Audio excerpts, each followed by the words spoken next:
Avec cette simulation, je vais vous expliquer pourquoi il est si important d'ouvrir ses fenêtres quand on se réunit en intérieur.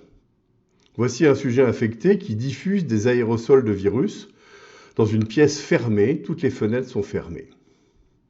Vous voyez que l'aérosol se répand progressivement dans la pièce et que les distances de sécurité ne servent quasiment à rien puisque de toute façon, tout le monde respire un air contaminé puisque l'aérosol stagne dans la pièce.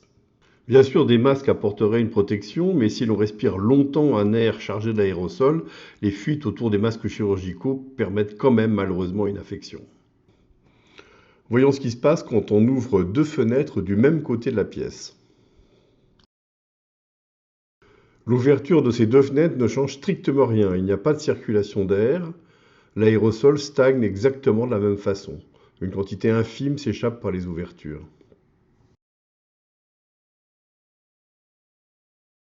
Alors maintenant, on va ouvrir deux fenêtres d'un côté de la pièce et deux fenêtres sur le mur opposé.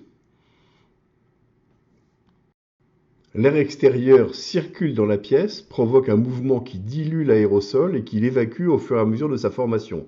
Ça change absolument tout. Vous voyez qu'en dehors de ceux qui sont vraiment en face du contaminateur et qui peuvent recevoir brièvement un aérosol dans la figure, l'essentiel du public est protégé par l'évacuation rapide de l'aérosol. Et la conclusion, c'est facile. Quand vous êtes en intérieur, masque ou pas, ouvrez vos fenêtres sur des murs opposés. Faites circuler l'air dans la pièce. Il ne suffit pas d'ouvrir une fenêtre dans un coin. Il faut que l'air circule. Si vous avez froid, couvrez-vous. Et sinon, faites en sorte que la circulation d'air évacue les aérosols.